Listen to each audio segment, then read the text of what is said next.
The city of Cape Town boasts the highest number of the most luxurious and expensive suburbs in the country. And while house prices in other cities are slowly recovering from the global slowdown, showing modest growth, Cape Town is still the highest average priced market in South Africa. It's safe to say since the recession, most markets have done fairly poorly. That's since 2008 and 2009.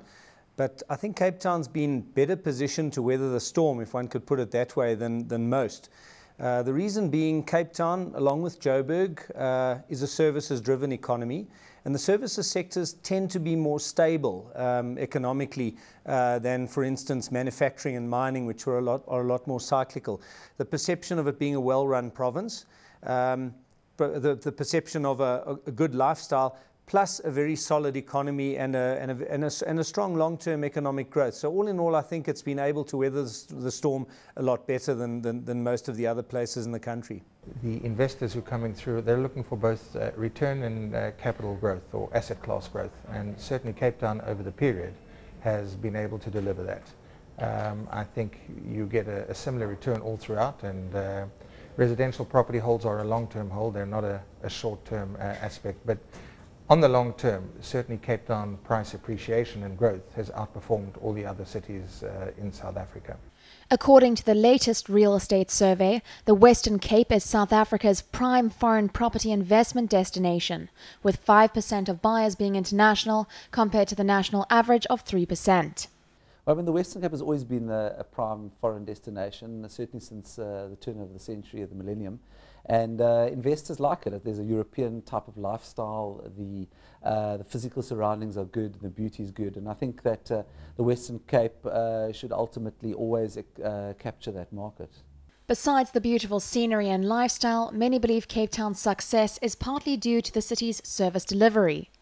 We've spent 19 billion rand in terms of new infrastructure, upgraded our water, electricity supply systems, our sewage systems, road repairs. We've doubled expenditure on repairs and maintenance of all our infrastructure, and that has resulted, I believe, in a significant improvement in the operations of the city, and that certainty, I believe, has created the situation that Cape Town is one of the cities in Africa where people can feel guaranteed that they have a secure level of service. You can see the impact, for example, of the new bus rapid transit system. As soon as you put infrastructure like that down, first, people are getting out of their cars to take it. It's been an overwhelming success up the West Coast. Secondly, people are buying property or renting property near the new bus stops because they realize that they don't have to sit in their car for an hour and a half every morning, and that makes the whole corridor an attractive place to live and develop. The most expensive residential property to be sold in South Africa is the super luxurious penthouse at the top of hotel magnate Sol Kerzner's one and only hotel at the V&A waterfront. It was sold for a record 115 million rand.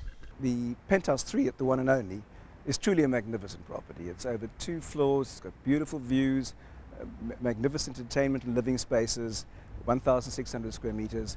So it's justifiably the best property sold and the best property price achieved in South Africa to date.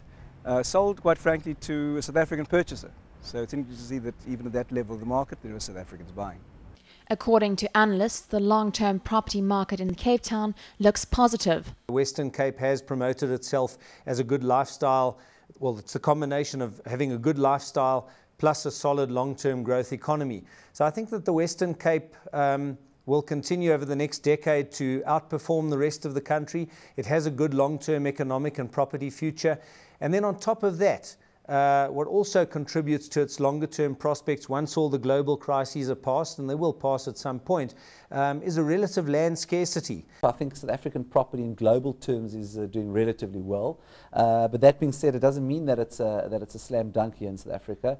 I still feel we'll see some price deflation this year. I think certain sectors of the market will be good. I think the luxury end of the market may remain under some pressure, but I think entry-level homes will be strong because South Africa is underhoused and we need accommodation for people. While the prices in the mother city are high and sellers aren't desperate, even the talk of a double-dip recession has not stopped people from investing in the prime lifestyle Cape Town has to offer.